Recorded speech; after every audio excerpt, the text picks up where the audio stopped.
Good evening, everyone, and welcome to another episode of UFO Undercover. I am your host, Joe Montaldo. Hope y'all having a great morning, great afternoon, great evening, wherever you are on our big, beautiful blue planet.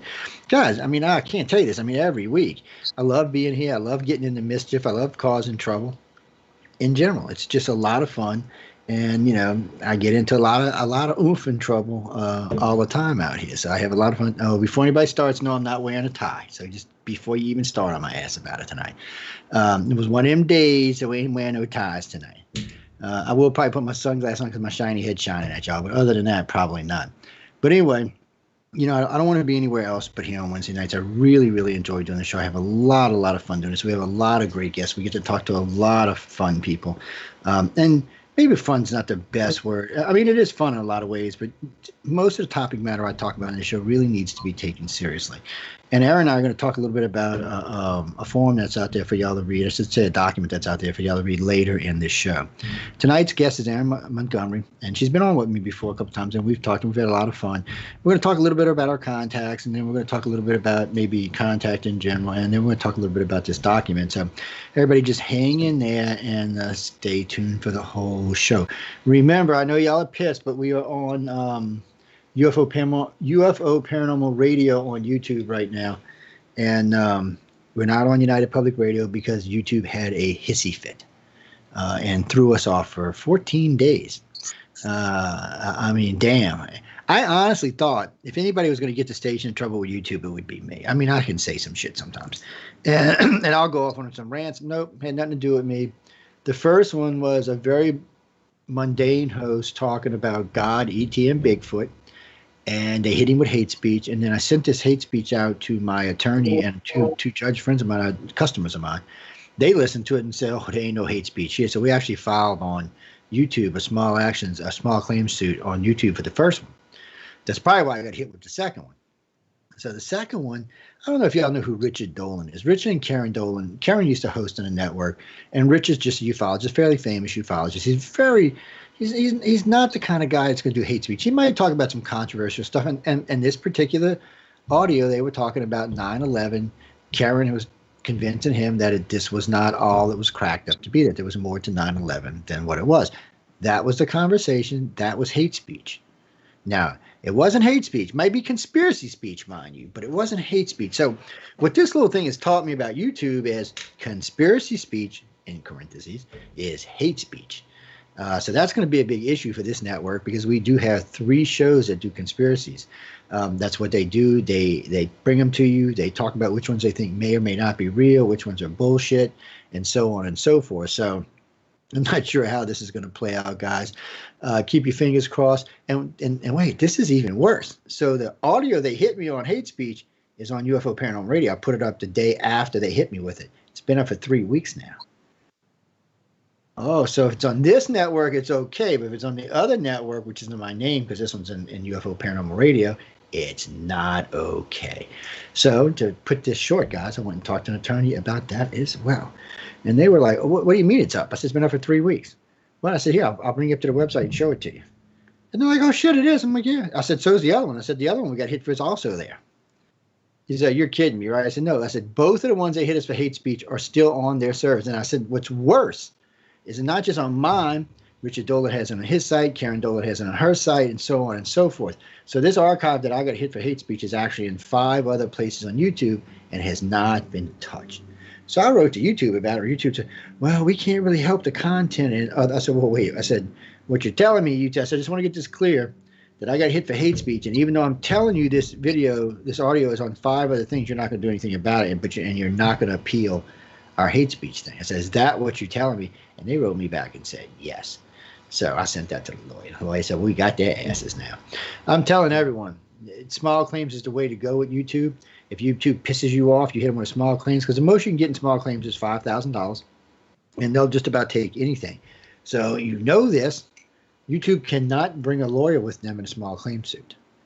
It usually has to be upper management or an executive VP. So what's going to happen here, if everybody does what I said and starts doing this, YouTube will have to be flying out their executive VPs all over the country at a cost of probably $10,000 or $15,000. I mean, they're going to fly first class. You already know that. They're going to put them in first class economy and places to stay, and then they got to fly them back. So you're looking at $3,000-$4,000 in tickets, at $2,000, and then any way it goes, it's going to cost them more than to pay you off. That's what it's going to cost. There's no way they're going to be able to send somebody, and if they have to start doing it all the time, where that's all their executive VPs are doing, is going out and taking these cases, YouTube will change their policies. Because it's the only way you can get to YouTube or Twitter or Facebook is to hit them in the pocket. And this is an easy way for everyone to be able to participate. You don't need big lawyers. You don't have to have anything else. All you have to do is go to the judge and say, hey, this is what they did me. This is how they did it, and give it to the judge, and he'll set the thing, and then away you go. And then they'll fly somebody down, and if you can even prove your case, you can get more money out of it. Because if you can get the judge to side with you in the case, if they come down, because most of the time they're not going to come down, but if you can get them to side with you in the case, that will lead to even bigger, cases. Now, we're thinking about a class action for the last one, actually, so I'll let everybody know. But anyway, things you have to do is while I'm on that subject, we're on BitTube, NewTube, Ramble, and Parler now, so you can find us in all of those venues, and Vimeo and Venmo, and God, there's like 3 of them with these. And they all look so close together. It's kind of crazy. So the one that's YouTube, what is it, VEVO, we're on that one. And then we're on VEMEO or something, we're on that one. And then, of course, now NewTube and BitTube and Ramble. Ramble's interesting. We just now started posting there. It's a kind of strange place to be. But anyway, it's just more video places you can find us. And when United Public Radio comes back on the 13th, you will be able to get 2 live streams off of here, off of both YouTube and there. And we are Twitch. We're using Twitch right now. It won't be on for us tonight, but we are using it. It's just usually when I'm using my computer, I don't want to have it on because I'm usually wanting to use it for something else. But we are in the middle of buying another server just for Twitch. Okay, Erin, did I forget anything before I introduce you properly? Anyway, ladies and gentlemen, Erin Montgomery, she's a contactee, or maybe we should call her an experiencer, but she's had quite a few experiences in her life, and we've talked about it. We're going to get her to give y'all a little juicy information tonight and let you know where she's going to be and what she's up to, and if she's going to write some books and all kind of other fun stuff. And then we're going to talk a little bit about this document. Now, this document is more for people who have had experiences than not. Okay, I'm just going to be honest about this. So if you're listening to the show for tonight for entertainment value, that segment you might not, you'll be kind of like, what are they talking about? They're speaking Greek or something. But it's a good thing for everybody because people need resources if they've had these experiences. So how are you tonight? You look good. I am okay. I'm okay. I'm glad it's the end of the workday and time to move into more fun things. It's if I could slap half my customers and get away with it, I'd do it every day. I'm not sure they would appreciate it, mind you, because I'd be like, "What? What did you do?" That's like, and then this was funny as hell. So I stopped at the store to get something. I broke some light bulbs yesterday, putting up Christmas lights, big ones. So I stopped to get some today at the store. So I'm getting out in my car and I hear ruff, ruff, ruff. So I look over and this vicious chihuahua was trying to eat me through the window. I was laughing my ass off, by the way. This dog was vicious, people. This would have been a Roddy. I'd have been lunch. I mean, this dog just lost his mind. He was up nose pressed against it and sliming off. I couldn't stop laughing at him, which I think pissed him off more, by the way. But Erin, let me get you to tell everybody a little bit about yourself, and then we'll kind of start from there. Well, a little bit about myself. Well, I've been a contactee my entire life. When it comes to ET involvement in my world, it encompasses all realms. And this is a multi-generational contact. Like my grandfather, my dad and his sister, myself, my brother, a few cousins, and now my children all have contact. At this point in time, I am working on reducing the trauma around these contacts so that I can help other people as well reduce their trauma around contact. And that's pretty much where I'm at. I've been on ships. I've been taught things. Psychic abilities have been awakened. All sorts of. Oh yeah. I don't doubt that. Actually, Christopher knows she's older than she looks. No, last time we talked, I was like, damn, because we got to talking, and you can tell when people have had experience. And I'm thinking, damn, she's awful young to be talking like that. So I asked her. I didn't ask her on the air, but I asked her later on. Yeah, she's older than she looks. It's all like it's not polite to ask a woman their age. Don't you know that? Shame on you. But anyway, she got kids and older kids. And the thing about it is, is, when you listen to them talk, like any contactee, and they have children, it's hard thing to deal with people. I don't understand, because what happens to you, whether it's good, bad, or indifferent. You're being taken, and X amount of things that happen to you. So damn good and well when they're taking your kids, they're doing the same damn things, if not worse. So it's one of them things that you have to keep in the back of your head, knowing they're not going to kill them, they're going to bring them back. Usually they're not going to do more harm than good, but still, you're still a parent, and they're still taking your kids. So I know it's hard to deal with, and I know it can piss you off. And then, your kids have to deal with it emotionally. Now, you're a little more open about it, so it might be a little easier for them to deal with it. But a lot of parents are going to try to hide from it or lie about it or say, no, it's not what's going on. And that just makes things worse, not better.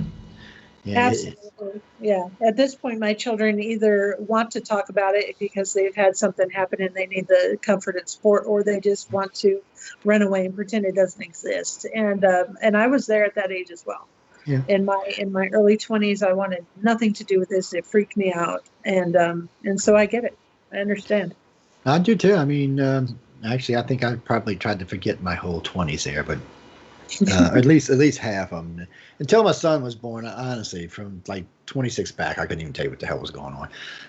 And people, for two reasons, I'm not going to lie. One was I lost my dad when I was 16, so I was kind of in I don't know, stupid mode. Some people say suicide mode. I wasn't really looking to commit suicide. I was just pissed. And then, I don't know, but somewhere right after that, right before and right after my dad died, I started going through the awakening. I was like, what the f*** is this? And I started seeing things regularly. And then at that point, I realized this had been going on most of my life, because I started remembering things from when I was a little kid and shit. And I was like, what?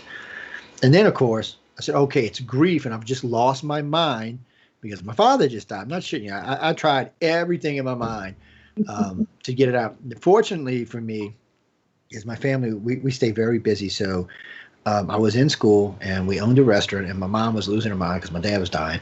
So I spent a lot of time between the school and the restaurant, running the restaurant. We're talking 15, 16 here. And so I was getting up every morning, driving clock, 5 o'clock in the morning, opening up the place, getting everything started, doing the bank, setting up, and then leaving and going to school, and then coming back late in the evening and closing everything and doing the books and going through and dealing with the manager at 16. But in all fairness, it did keep my brain occupied, at least most of the time. Every now and then, but still, I'd wake up some nights, I'd see like a lot, because we lived way out in the country at that point. We were from the city, but we were living way out in the country.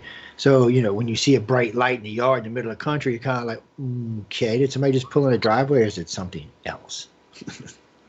So I can understand your feelings there. I really can. Christopher, what's that? Hold on. You know what? Hold on, guys. Let me do this, and y'all can get in the other chat room. And dun, dun, dun, dun, dun. Yeah, I'll open up the other YouTube channel, and y'all can go in the chat room in there, or you can go into Power Talk one, or y'all can just stay where the hell you're at. Oh, okay, I got you. So Marsha wants to know. Marsha just is kind of blatant here. I guess she's a contactee herself. She said, you're talking about how your kids deal with it, but how do you deal with them taking your children? Was it hard in the beginning? Is something you've learned how to deal with, or was there a secret what? Oh, a secret way. Okay, I'm sorry. A secret way? No, no, absolutely not. When it comes to trauma, one of our favorite tricks is to avoid the whole situation and not even think about it. And so it took me many years to understand that I couldn't hide from the fact that they were being taken, and even though I tried. And then, when they started coming to me and telling me the things that were happening there, bruises and all of this, and that's when I went through a lot of feelings of guilt, a lot of feelings of shame, fear. All of those things came to my mind, and knowing that you can't do a dang thing about it just compounds the whole issue.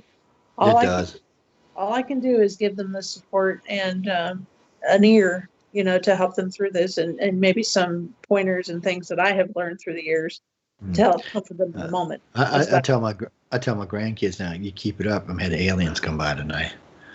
A friend of mine goes, Joe, they're being taken. That is so cool. So I don't care if it's cool or not. So I told him, well, demons, they better calm down, little heathens running around. Yes, Marsha, I hate to say it, I do have great-grandchildren. I'm not old enough to have great-grandchildren, but I do have great-grandchildren. And you mean my oldest grandchild? She is 33. Yeah.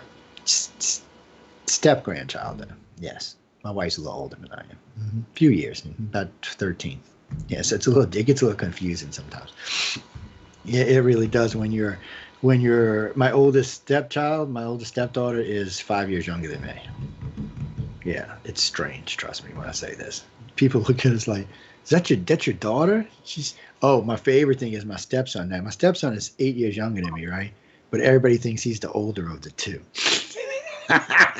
What? Yeah, they're all like, wait, what do you mean? Because he got this big old gray beard. He looks like damn skinny Santa Claus. And people always think he's older than I am. So like, but you're younger than him. I said, no, I'm older than he is. I said, I just look better, that's all.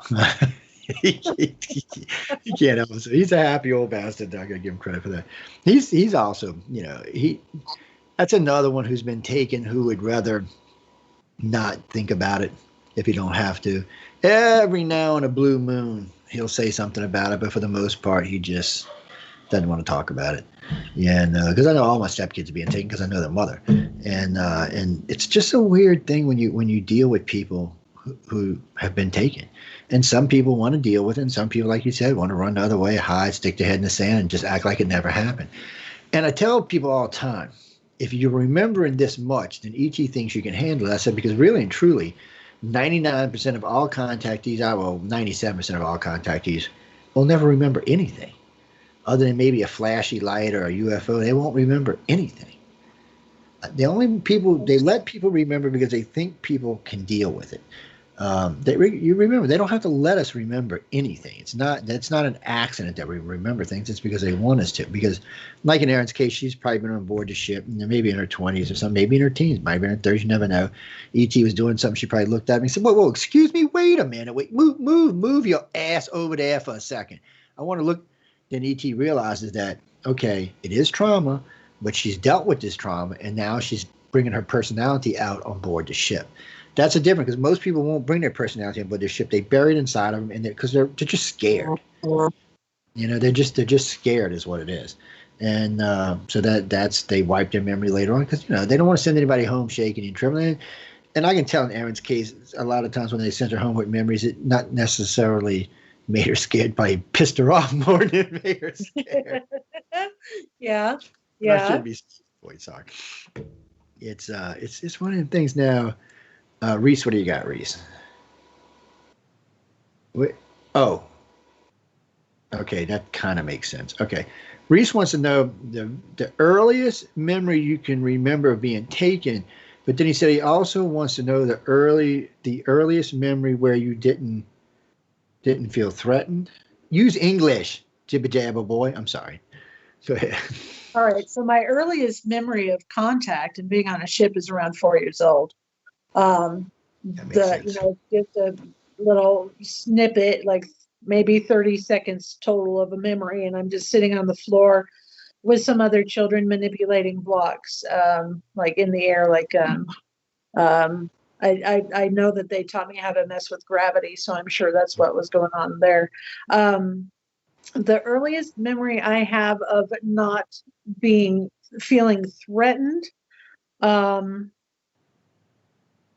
that was probably around 2018 when I was awoken to three beings in the room and had conscious memory of what was happening and just felt secure and like, hey, what's going on? Let's go. And so it's recent that I've gotten to the point where I no longer feel afraid of what's happening. And then that's still pretty good because most people are in their 50s before they get there. We, every now and then you'll hear somebody in their 20s. 20s is a rare thing. I mean, it's like 1 in every 10,000 contactees. 30s is about the same. Mid 30s, you might see 1 or 2, maybe even 3 that start doing 40s, a few more. But generally in the 50s and 60s is when the majority of them wake up because most of them are matured enough by then that they can deal with it. But they do start people early. In your case, something you showed them something, God knows what it was, that made them think that you could handle it. Probably not screaming and crying the entire time you're there was part of it. Because I was talking with some keepers just recently. We did a special on this, and the keepers are people who know that they work with the aliens. And they're not abductees, they're not contactees, they're far beyond that. And they're very useful for the aliens, and the aliens in turn give them perks, I guess would be the best way to say it. But even them, only the max memories they can recover is about 30%. The average abductee remembers about 1 or 2%, and the average contactee about 15 or 20%. And the way you can tell is you tell anybody the same thing. You know you've been being taken a lot, every couple of months or every couple of weeks or even every couple of days, depending on what's going on, especially like when you were in your 20s and 30s, they were probably taking you every other day. So knowing they're doing that, you should have X amount of memories. So I ask contactees all the time, sit down in front of a tape recorder and see how many hours of information you can get out of your head. Jim Sparks did the best with about 10 hours. And he swears he's got about 80% recall. And this guy had been taken for weeks and months. I said, excuse me? What the hell? Get out of your head. Y'all hear this? My phone just started talking to us out of the blue. Get out of your head. Get out of your head. What the hell is even that about? Did we say something about get out of your head? You said, well, something about, information to get out of his head. I mean, I think it was. Okay, I guess Google wanted to contribute to the show, people. We see Google has become alive, apparently. Now, that's another funny thing. Last night, this woman's name on TV was Alexa, and she kept calling her. Every time she said it, Alexa would start talking to her. I was like, stop it, you stupid machine. I'm sorry, people. My life is weird. What can I say? But I mean, that's just weird. Google would just start talking to us like that.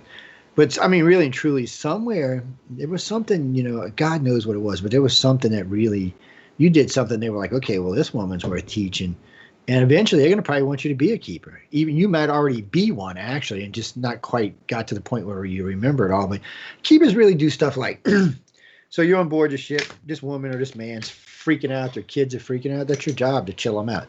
That way the aliens don't have to knock them out or use drugs or anything else. They just, and most people respond to another human who's calm. They'll be like, well, she's calm. Why aren't you freaking out? Check, there's aliens on this ship. You're like, it's okay, calm down. They're just, they're going to do X and X and X, and you're going to be okay when it's over. Don't worry.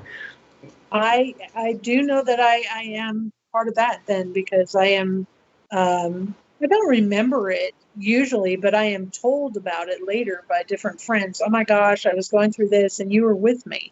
Like, oh, I was, okay. Crap. And that's one of the chapters in the book that I wrote is called Guilty by Association, trying to process these feelings of helping the ETs in the moment. Like, why am I going along with this? And this, those memories and things and that understanding came before I was okay with contact. At this point in time, like, all right, let's go do some fun stuff. But I was not that way then when I started to realize that I was helping them with other humans. They want you, they really do, and they look for people like you because that's what they want. They're saying, okay, she can handle it, she can deal with it. The only people they probably won't let you mess with on board the ship is your own kids, because it'll probably piss you off. But other than that, everybody else's kids, yeah, it's fine. You can deal with them. But what's good about this is, ladies and gentlemen, if you are having this experience, know this. If Erin's doing your kids, they got somebody just as good as hers doing her kids. Okay, they don't, for most of the part, when you identify with a child from age 3 to about 13, maybe 12, if you put them on hypnosis or just ask them outright about alien contact, they will go off about my green-eyed friends, my bug-eyed friends, my black-eyed friends, my red-eyed friends with capes. Whereas a contactee, when they talk about the red-eye thing with capes, is scared. The kids got no fear whatsoever. They're like, no, they're cool, no problem. It changes at puberty, because from puberty to 30, I don't know what they're doing. They're doing all sorts of stuff, actually. And it's not exactly what I would call fun time. But after that, it changes again. So you just got to get through that decade. And a lot of contact stops after that. A lot of families are no longer useful to them, so they stop. They wait for the next generation of children to be born. Mom and dad, if they don't have, so if you're single in your 30s and you've been being taken all your life and you don't have children and you're no longer useful for the program, they will stop taking you. If you have children, though, they will come and get your damn kids. They will probably take mom prior to a birth and then right after. Well, I don't know if they've got an interest so much in the birthing process as just tagging the children. Yeah, I don't think it has anything to do with birth. What's that, Columbia? What kind of name is that? Oh, does she have an alien boyfriend? What? I don't even know what it's hard enough to tell what sex a gray is. Well, the reptilians and the humans you can tell by looking. The grays you can tell by personality. You can't tell by looking. I'm sorry. I've never seen a gray with boobies. I'm just saying, guys. Or with the other thing. I'm just saying. I ain't never seen that. Well, some people say they're naked. Some people say, what do you think that is? Clothes that got on, or uniform, or just Some I some see in look a naked? uniform, but most of them I just see in gray. I mean, there's Yeah, they're no just gray. There's nothing on there. right. Well, I'm with Erin. I don't know if that's actually that might be skin. I know people tell me when they touch them a lot of times they feel like cool suede or like suede, really soft to the touch. But I don't know if if you look at them head on, it does not look like a uniform. But since you're No. not seeing any other parts, maybe it's some kind of skin because it goes over their face and head and everything. It's not like it's I don't know, guys. Yeah, it's all one piece. I hate to say it, but I think they like going el natural. That's just Just remember this: not all species is going to feel the need to wear clothes. We wear clothes because I guess we don't want to be hairy. I mean, really. I mean, humans don't have to wear clothes. If we just not evolved into wearing clothes, we'd just be all hairy cavemen looking things these days, instead of these sharp dressed people that we are. I'm just saying. I don't think all aliens figure the need to wear clothes. And if your sexual parts ain't hanging out all over the place, there's really no reason to wear clothes. And maybe they self-regulate. I have no idea. You have to ask a great that question, Gene. Oh, you know what? Send a letter to Erin for the next time she gets taken, and she can ask the question. That works for me. Silky says, keep the chin up. You seem like you're dealing with it pretty well. She wanted to know, were you always this comfortable with it? No, absolutely not always as comfortable with it. Not until I addressed the trauma behind it was I okay with talking about it. It took many years to be at this point where I can talk about it. And that's like the purpose that I have right at this point is to help other contactees get to this point where they're okay talking about it. And so you're doing a good thing because people don't realize how much damage this does to people. Very first, you'll remember this, the very first lecture I ever went to, this is a long time ago, people, many, many moons ago.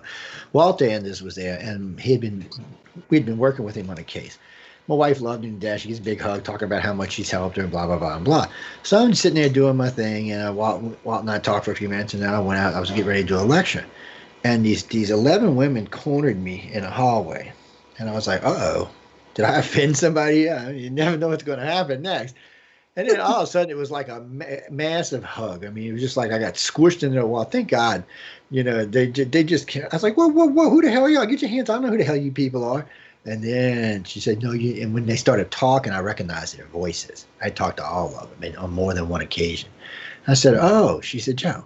She said, your views on abduction changed everything for me. She said, I went from being a crazy nut making my husband and kids insane to a productive life again. She said, I owe you my life. I'm like, no, you don't. I said, you would have got to it eventually. I said, I just help people shortcut. And that's what Erin's doing. She's helping them shortcut. Knock off about 10 years of that it takes to get your shit back together. Right. Yes. What's that, Denise? Oh, Denise says, she looks like she got her shit together. Denise wants to know the name of your book so she can go find it. By the way, we're going to be giving one away later tonight. Yeah, the name of the book is Dirty Little Secret, Confessions of an Alien Contactee. I love that name, by the way. I tell her that every time we talk. I love that title. It's a good title for that. It is a dirty little secret. I'm telling you, it's all, being gay today is a little bit different, because we're changing. But go back just a couple of years, it would have been just like being gay. You're coming out the closet. I mean, this is hard on any sane person, because people just look at you like, what did you say? I remember. I mean, I lost a job over this, but I know other people. As a contactee friend of mine, she had a really good job working. She was managing this big, huge complex. And we were doing a show, and we had done a couple of shows together. But anyway, she was talking about her experiences at night. And about 6 months passed, and one of her tenants heard it. One of the residents heard it, and they sent it to the board of directors. Board of directors canned her over it. I said, girl, you should have got a lawyer and sued the out of them. She said, but it's just crazy. I said, they can't prove you're crazy because you said talking about aliens. They got to prove you're crazy. I said, just saying you met an alien is not enough to prove you're crazy. I mean, shit, people telling me Jesus every day, and I don't see them locking them up. I said, so And I said, no judge is going to lock you up for that. I said, you should have fought it. I said, I would have. I got pissed about it. I was going to fight Mickey D's when they canned me for saying Jesus might be an extraterrestrial, but they paid me really well, so I couldn't do anything. They gave me a huge severance package, and that was so funny because I just got a raise the day before. The day before they canned me, I got a raise. And I just got promotion 3 weeks earlier, a big promotion too. And it took me a while to find out, but I called a friend of mine who was a GM at another store, and I said, what the hell happened? She said, Joe, you remember the conversation you had with such and such? And I said, yeah. And she's like, well, somebody else heard it, and they went and told such and such, and then somebody else heard it, and they went there, and then you know how religious the Dietzes are. They just freaked out and said, well, we can't have no non-believer working for us. I was like, wow. And I said, that's one of them things. And I said, I never said I didn't believe in Christ. I just said he could have been an alien. And I said, that's all I said. I said, none of us were there. Nobody knows for sure. And I said, we know the Bible wasn't written by Christ, so you can't pin that on him. I'm like, get out of here, people. And he might have been a damn alien. I don't know. I mean, walking on water. Hey, aliens do that shit all the time, hovering over the water, swishing the fish up on the ground, healing people with a wave hands. Aliens do that stuff. So, I mean, that's every miracle that they describe in the Bible that Jesus did can be reproduced by an alien, but more importantly, more than half of them today, about 70%, can be reproduced by us. And we definitely ain't damn gods. Pains in the asses, maybe, but not gods. So, I mean, you got to stop and think about that, ladies and gentlemen. If there's races out there that can reproduce everything that was said that Jesus did, does that still make him the son of God or the son of an extraterrestrial? You just got to think about it. I don't know because I wasn't there. All I can tell you, if anybody wants to get into this argument, is there is enough documentation to suggest that the gentleman did live at that time. But only the Christians say he's the son of God. The Jews say he's a minor prophet. The Muslims pretty much say the same thing. The Romans barely even mention him. So none of these people thought he was the son of God. Only the Christians thought that. And remember, they didn't even think it until 300 years later when they wrote the Bible. I'm just telling you, people, learn your religion before you start to debate things. Learn the facts, not the bullshit that is given to you. Ballesta? Where are you from? Oh, Ireland. That's over there. Dublin? Oh, sorry. Wrong country. Sorry. I don't know. I was just asking. So what you got for us? Are you red hair and green eyed? Well, you might be one of them aliens that live over there. There's something about them red hair, green eyed people, probably aliens. Well, Aaron kind of looks like an alien. No, I'm just teasing. Well, anyway, what's your damn question? Oh, okay. So she said, don't know if you can answer this or not. She wants to know, as far as abductions go, she said, do you feel like when you're on board the ship, do you feel like it's mostly white people, black people? Is it a mix? And then do you see other people from other countries? No one's ever asked that question before. Damn, girl, that's pretty good. On one occasion, I was in a room that was like an auditorium. It was enormous, and there were thousands of people around me, and they were every race and creed and color and age, from small children up to the elderly, all around me, and some in, evening, nightgowns and things like that to day clothes. So everybody all around the world, I believe, was just in that room all together. We were going to be lectured to or something. I just don't remember. Yeah, and no telling what they had you in there for, but hey, I guess they wanted you to get. Well, at least you remembered, though, because it is an interesting question. Most time people aren't really interested. I guess they don't really think about it. They're not really interested in color, or because in the old days, just to put this in perspective, we always thought that like 90% of all abductions were women. Because we had rarely ever heard of a man being taken. So we figured, you only need one man to fertilize 100 women. So what's the big deal? But we found out much later on that it wasn't true. Well, what it was is men were so freaking uptight 30 years ago, they wouldn't talk about it. Whereas women were more open with their emotions and were willing to talk about it. Men were like, and alien took me, man, Hey, dude, I was there watching alien take you up the ship. Oh, no, Joe, you were smoking crack or something. I said, dude, crack ain't even been invented yet. Come on. What's going on here? It's just, and they did. I mean, but now it's different. Since about 1990, the amount of men reporting abductions is still not as much as women, but it's like 60-40 now, 60-30, 65-35, 60-40, somewhere up in there. But it's much closer than we originally thought. It's not this way skewed off thing that we thought it was. And it may be 50-50. Men still are a little Uptight, I guess I can say. I'm not talking. Well, if you're gay, you're gay. I'm not talking about that. I mean, uptight in the fact that you don't want to go tell the world you've been probed by an alien. Yeah, that's just a dumbass comment, but it's just you don't want to tell people that. No, that's a sign of vulnerability, right? It is. It is. Actually, and when we get to the top of the hour, next hour, I'm gonna give one of her books away, and I'll probably just send it from her site straight to y'all, so y'all can have. Y'all know we give a couple of books right now. We're giving away books like the Yin Yang. Matter of fact, John Goodwin and Emily Goodwin were on with me Monday night. They're sending me a case of books, and some of these are like Battlefield Earth, and they're gonna send some T-shirts and some podcasts and other things. So we're gonna be giving all that away probably next week. So look out for that. And we got a ton of other books we're gonna give away. Well, I like to give away books because, so I'm going to send whoever gets it tonight, we're going to send you this copy from Erin. And then, take a read of it, and keep the book. And then if you like it, buy it for somebody for Christmas. I'm telling you, this is going to be one of these Christmases you're going to wish you had something good to read. And I guarantee this book will keep you occupied, if nothing else. You'd be like, what? No, wait, what?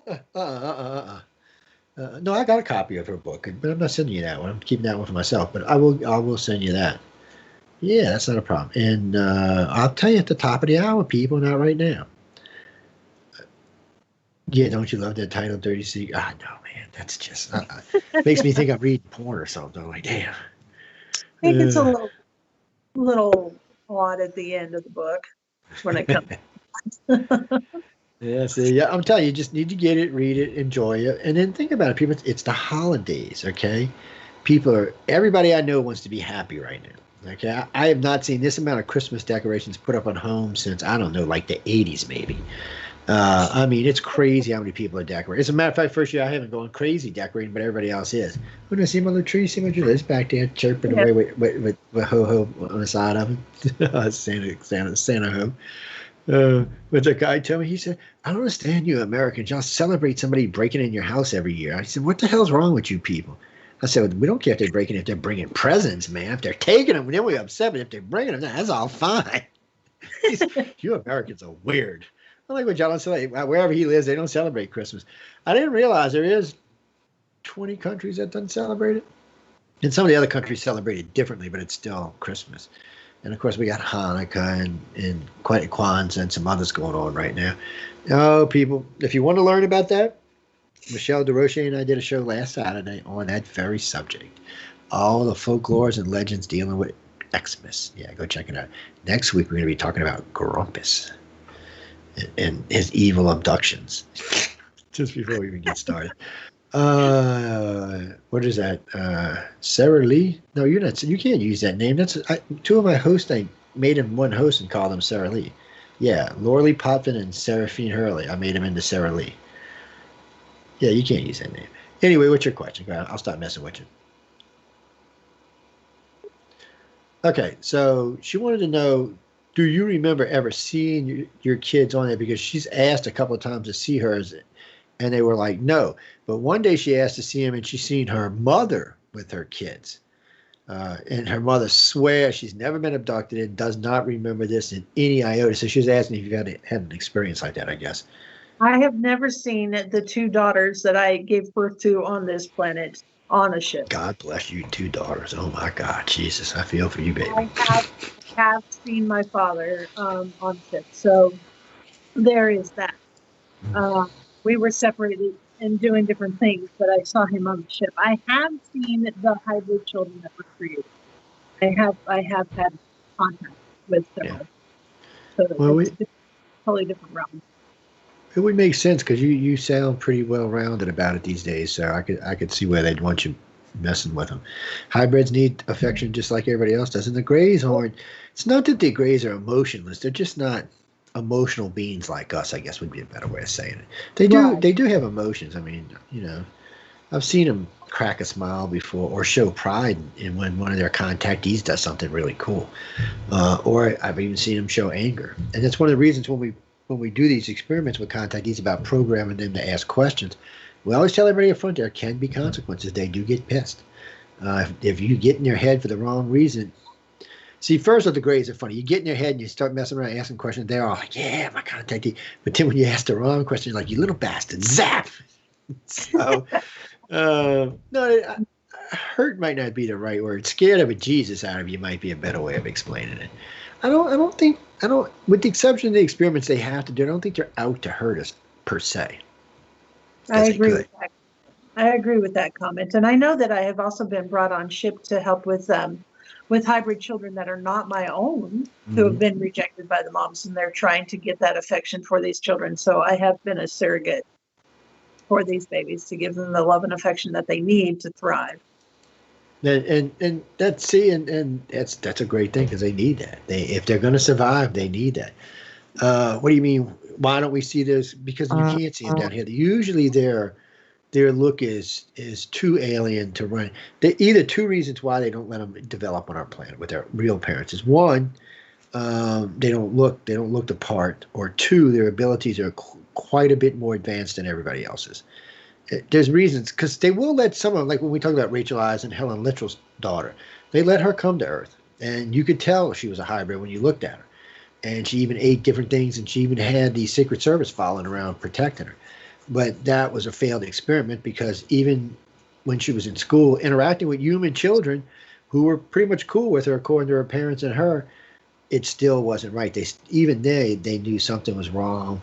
A lot of people thought she was some kind of like test tube baby or something, when in fact she was a hybrid. And remember this, ladies and gentlemen, this is the most important. Aliens are making hybrids, but they're not. Everybody always assumes that they're trying to better themselves. No, they're pretty much at their pinnacle evolution. They're not really wanting to mix our DNA with their DNA to make them better. What they're really trying to do is mix their DNA with us to create a slightly different species than the one that's here today. And you can see this through time, because if you go back to the Sumerian times, or pre-Sumerian times, you'll notice that all the humans on the planet were brown hair, brown-eyed, and positive blood. There was no Rh negative. There's no green eyes. There's no blonde hair or red hair. We were a boring-ass species walking around, probably still dragging our knuckles. And that's the species we were. According to the Dogon and the Sumerian and the reptilians and the humans, somewhere the reptilians entered and started interbreeding with the humans, I guess, slaves, hybrid slaves is what they were. And that species became sentient, became the species that's here today. Later on, the Grey introduced their DNA. So technically, you see people say all the time, well, why don't we find alien DNA in our bodies? Because it's already here. It's part of us. You're not going to find it. It was put in our DNA a million years plus. So as far as any scientists today go, when they look at it, they just looking at our DNA. But it would explain why we have 4,000 pieces of junk DNA in our body. Because no other animal on the planet does. Matter of fact, the first scientist that ever talked about that suggested that we had forced evolution or were some kind of hybrid. Because only other animal that ever had 4,000 pieces of junk DNA or missed DNA was Dolly the sheep. And she was grown in a petri dish. So it tells you no other animal on the planet even comes close to this turned off DNA that's in our body. So it suggests that there was some intervention on some behalf. I don't know, wasn't there? Who was it? It was Erin went back in time and did it. She did. I seen her, man. I seen her hop in a ship and she was gone. She come back all smiling and I fixed their asses. I'm just giving y'all trouble. I'm sorry. We're going to get in trouble. But it is weird that when you look at us, how our race goes. Elizabeth, how are you tonight, Elizabeth? Where are you in from tonight? London. Boy, what is the last 3 nights? Nobody from the U.S. is listening? I mean, everybody's been overseas. Oh, no, I'm not hating. I'm happy. I love people in London. Y'all great. What? Well, send me a picture. She says she's your twin. Send me a picture. Are you an abductee? Are you really? Send me a picture. Yeah, ICAR@cox.net. We're on for another hour, so anytime. Yeah, send it over. And why don't you send me bio or maybe not so much a bio, but some of your experiences. Oh, I would love to, because I wouldn't rule out that if you were like, if her mom or her dad, because I don't know which one's the contactee, it could be both, could be one. They could have used their DNA. You could be a hybrid, or not so much a hybrid but as a throwout. Mm-hmm. Yeah, when you were being developed, they realized that, one, y'all two looked alike, and two, you could interact in society without standing out. Yes. I don't know. Send me a pic and I'll tell you. You're the one that said you hugged Bobsy twin, not me. I am really curious now. If she was my twin, she'd be committing suicide. Come on, people. I mean, a poor girl would be like, God, give me a gun now. Let's get it over with. Well, no, really, send this over. I'm curious. Like I said, we're going to be on for another hour, so just send it over. And let me know, though. Tag me, message me. Yeah, I would give you my phone number, but I ain't giving it out over there. No, I get enough crazy to calm me down. I don't need any more. No. But you can reach me at iCorrectCox.net. And my email is open because I'm taking questions at night. Yeah, so just send it over there because I'm curious to see how it is. What else? Oh, so she asked, she said she don't know how this is for you, and she said she don't want to pry. She said her husband thinks she's a complete nutter. Her 2 daughters and her 1 son also think she's a complete nutter, even though on several occasions the 3 of them have woke up in the middle of the night screaming because there was something in their room running into that, picking them up or dropping them off.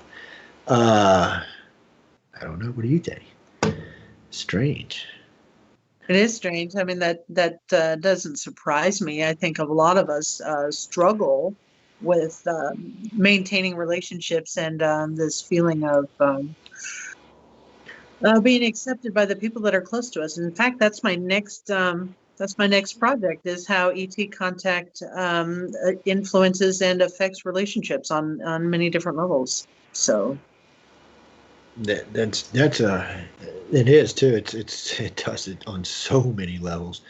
Well, because you come back, so you get Look at it from a normal person's point of view. So you're a normal everyday person. You're working. You got kids. You got relationships. So you get taken. God knows what they did. God knows how much they kept you awake. So you all of a sudden your ass is tired. You're wore out. You're cranky. You got to go deal with your kids or work or people. And then people are like, why are you so cranky? And did you get a good night's sleep? And if you got a spouse, they're probably thinking, yeah, bitch, you were sleeping to me all night last night. And you're thinking, no, I wasn't. But I ain't gonna get in a big fight with you because you're not gonna believe me anyway. So it's tough, guys. It's tough to deal with. It's tough to have relationships. In some cases, and I do tell contactees this all the time, if you can find another contactee. Yeah, matter of fact, this is what's so weird. All of our friends who either worked with us or found somebody in the organization and got married are still married. Contactees don't get divorced. It's almost a zill. I don't know what it is. Maybe it's because they spent time talking to each other before they got married. Maybe it's because they have this common thing where they're being taken, but they don't get divorced. I guess it's really hard to find somebody else who's had these experiences. It's somebody who believes you and wants to help you get through it. It's a hard thing to find in life. So I guess that's why they just stay together. Yeah, it's really weird. We didn't at first. We just thought we were crazy because internet marriages actually last longer than regular marriages do. But that's because most of the time on the internet, it takes someone about 2 years to get to know each other. And after that, of course, you've learned, after you get past all the bullshit lies in the beginning, that you've been telling each other. But when you get to the truth later on in a relationship, yeah, and then you get married, of course, you've been honest and you know who each other are. So, of course, it's going to be a different kind of relationship. And it's hard. Look, relationships are hard enough without having to worry about if you're getting probed by an extraterrestrial. Let's just be honest about it. Yeah, that's very true. And trying to explain to a spouse is like, I've had both husbands and wives call me, Joe, can you make my spouse understand? I'm like, no, I can't. I said, I can try, but if they don't believe you, they're not going to believe me. And I said, I can tell them all day long. I said, they're not going to believe you. I said, the best thing you can do is maybe take them to a hot spot where they might see something. I said, but ET just don't randomly take people unless you're part of their program. So your spouse might just get knocked out. Because a lot of people originally thought that, they're taking both. No, they don't. They only take originally family lines. See, like in Erin's case, God knows who it was. It could have been her great-great-grandfather or great-great-grandmother. It could go back 100 generations. That's what's so weird and spooky about this. The damn Greys know you better than you know you, or anybody in your family does. They've known you pre-birth all the way through your life. They've known your mom, your dad. Well, not necessarily. If both are not contactees, then they know one or the other. But regardless, they know their family line back 10,000 years. I mean, these people have been intimate with your family. And they know things about you that your family's done forgotten about. And they're going, damn, these humans how short are these guys' memories again? And the scary part is, Jackie, is that the alien that's abducting you today is probably the same alien that's at your great-granddaddy 2,000 years ago. It's probably the same damn gray. I know, isn't it freaky? He's probing him and probing you. And the Greys have endless lifespans, and they can upload their consciousness into a new body. So As far as I know, it's very rare that any of them actually do completely terminate. And it's technology we're working on. I forgot who it was, but one of the electromag companies in 2000 announced that they were working on a way to take the essence of who you are and put it onto a hard drive. By the way, there have been successful experiments. There was one guy in the 90s who put a chip in his head to try to record memories, and it worked. He recorded his memories.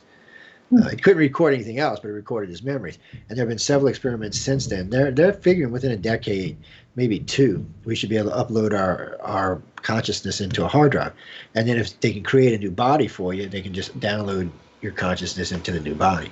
No, they're not talking about killing people off or zapping Erin's brains out of her head and putting a new one in there. That's not what they're talking about. They're talking about taking your DNA and not cloning your body, growing what they call a host body. You know, they'll take like two parts of the DNA from two different areas and from two different people, and then they'll grow you a new body. That way there's no clone degradation or anything. And it also keeps people from wanting to get excess clones in case they lose an arm or a heart or a body, so we don't have a bunch of spare bodies laying around. This is an easier way of doing it. It's something that we're within 100 years will be a common practice in our world, at least for the rich people. I can't say for my poor ass, but for the rich people, it'll be a common thing. But within 100 years of that, it'll be common for everybody. The closest movie out I can think of right now that would go about what I was talking about here is Altered Carbon. But do not watch it with your children because it's like porn. It's a good sci-fi. Don't get me wrong. It's really good sci-fi. There's a lot of interesting stuff in it. There's a lot of good stuff going on. It's a Netflix series. It's only got 2 series, and it's really good. But there's a lot of nudity. I mean, a lot of nudity. Yeah, if you don't want nudity, don't watch it. I was because I have a rule about movies. If in the first 15 minutes I see an ass and a set of boobs, I'm not watching it because it means there's not going to be any content. There's going to be nothing but naked people. If I wanted to see that, just go put some porn on. So no. But in this case, I got past the first 15 minutes. It turned out to be a decent series. It's about they put stacks in your necks. And your consciousness, it makes a copy of your brain, of your consciousness. And if you die, they just take it out and put it into a new body. Mm-hmm. And anybody who gets arrested, they just take the stack out and put the stack in jail and give that body to somebody getting out of prison. So you could end up with, you could be a girl, end up with like one old lady ended up with a crackhead's body with tats all over it. It was a guy too. I think it was crazy. The movie is weird. But anyway, it's a good series to watch, but it does allude to what we're talking about now. Erin's asking Erin a question. Okay, Erin, the other Erin, how's that? What you got for us?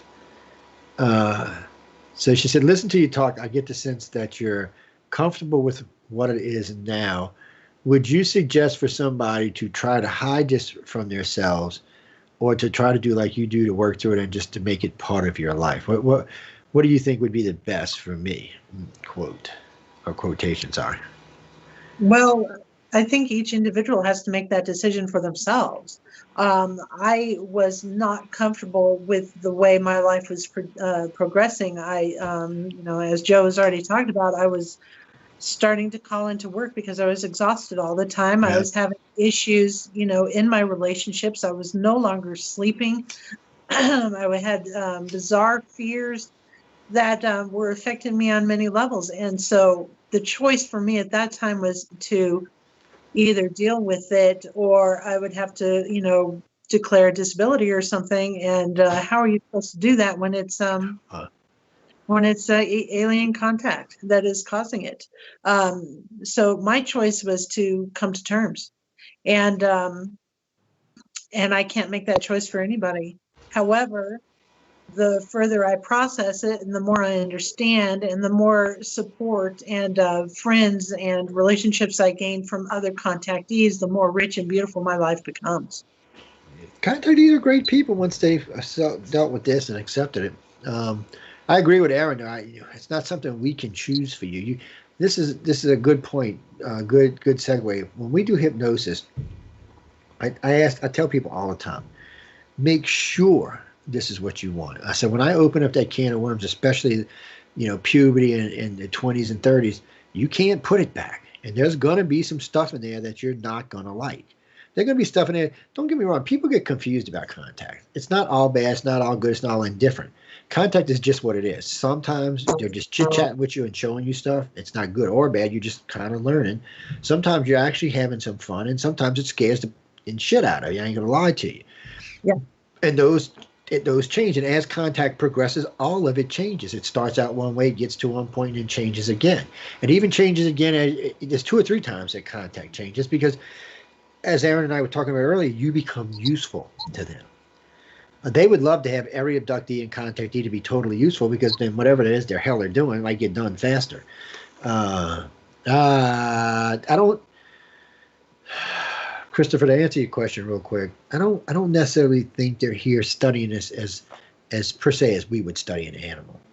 One, they've been here a long time, so they should really psychologically and mentally and physically, they should pretty much know everything they can know. I mean, I don't think they can probe our bodies any more than they have. So I think this is much more. This is more like it's more like an ongoing project. So in Erin's case, we'll use her as a guinea pig since she's here. So they take Erin's mama, and then they check everything out, and then they put her back, and then she's born, and they come take them both. And then, Erin goes through her life, and she starts remembering stuff as a child. She has these different experiences as a child. Then she hits puberty, and they wipe that out because nobody wants to remember that crap. And then she goes up there, and then she hits 30, and then probably somewhere in her 30s, she started showing them, might even been in her 20s, she started showing them she had an interest in what was going on. She probably wasn't always freaking out and screaming. And as that progressed, E.T. realized, okay, well, Erin's useful. So we can start showing her things, helping her understand, because in a way, they repay you. And what I mean by that is, so, they've been doing all this to you all your life. Now you're useful to them. So in turn, they feel like they should help you. So what they do is they help you get more educated. All contactees. I've never been a contactee that's educational level isn't higher than their school level is. And what I mean by that, people, because everybody learns in life, so we gain knowledge, but that's not what I'm talking about. So a person goes and they graduate, they become a high school grad or a college grad, whatever their educational level is, you've got X amount of knowledge right there, which you're going to build on. Oh, no. Contactees have that plus. Contactees that are never going to college have at least a college education. It doesn't even make sense to me sometimes. I meet people whose educational level is far beyond their graduation level, far beyond. And a lot of them are younger. It's a strange phenomenon. That's another thing. How many of them can just write? Erin, what, you just woke up one day and said, well, I can write a damn book. I woke up and was being told, you have to write a book, you have to write a book, you have to write a book. Yeah. And it's a good book, and y'all should read the book. And like I said, we're going to give one away a little bit. And Dirty Little Secrets, Confession of an Alien Contact. I was talking about this title the other day.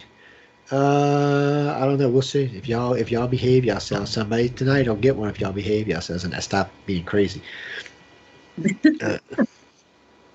How many y'all? So there's 50 people in this chat. And how many y'all say y'all contactees? 50? I'm not believing y'all. Not that I know there's a lot of contactees that listen to this station and to this show, but I don't know. 50 out of 50 seems a little tight. I think y'all BSing me. What's you got, Jacob? Jacob said he thinks you're a fabulous person. He appreciates you coming out and talking with us. Boy, y'all are all in like sweetie mode tonight, huh? I said he appreciates you coming out and talking to us.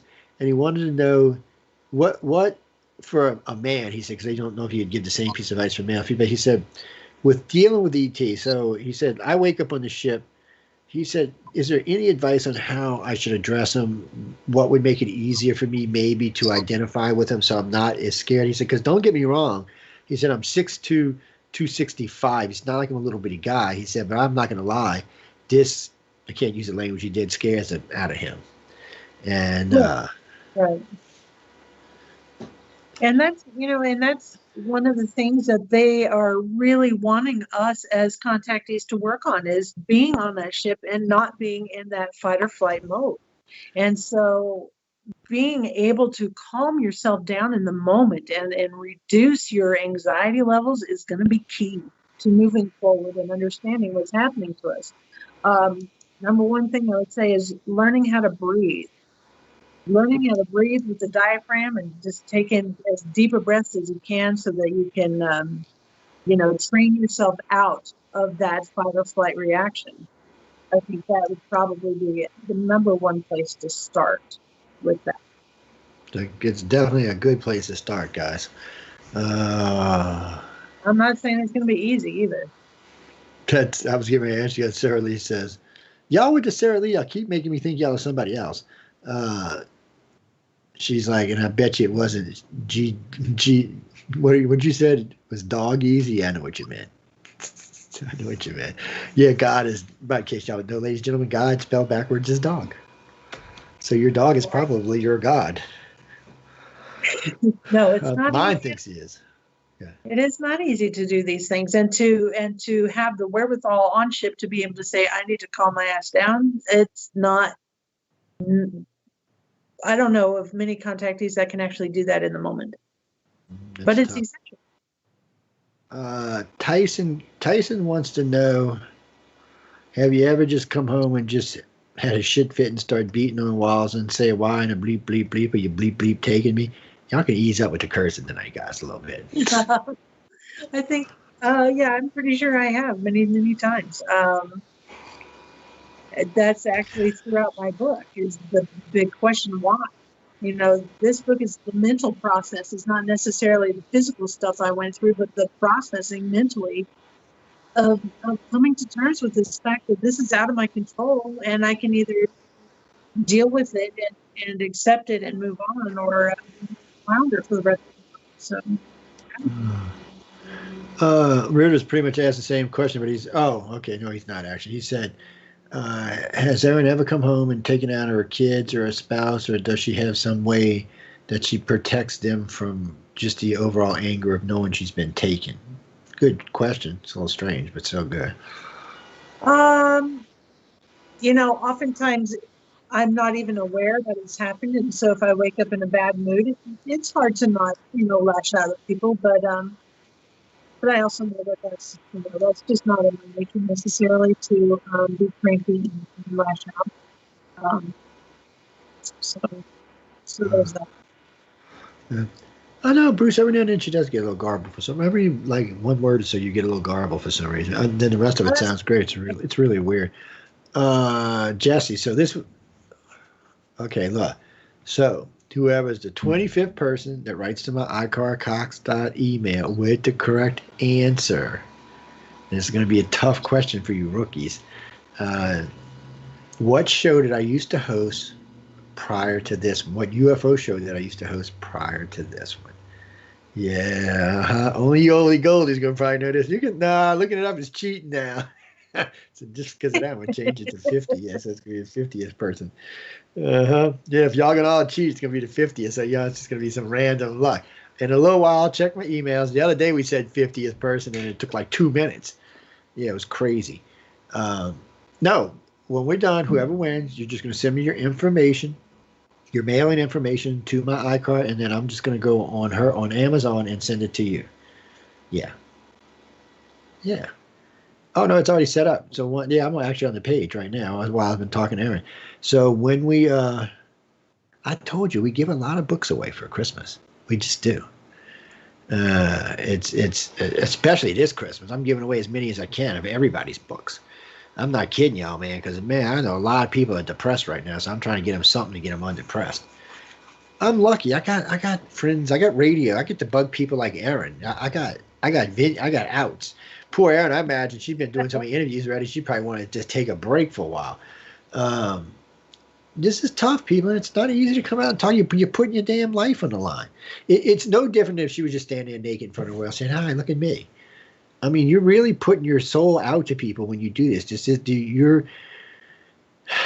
for lack of a better saying, you're just basically putting your heart out there for everybody to stomp on, because you just put your trust into your fellow man, and if you've been on this live on this planet for more than 20 years, you know that is precarious at best. Mm-hmm.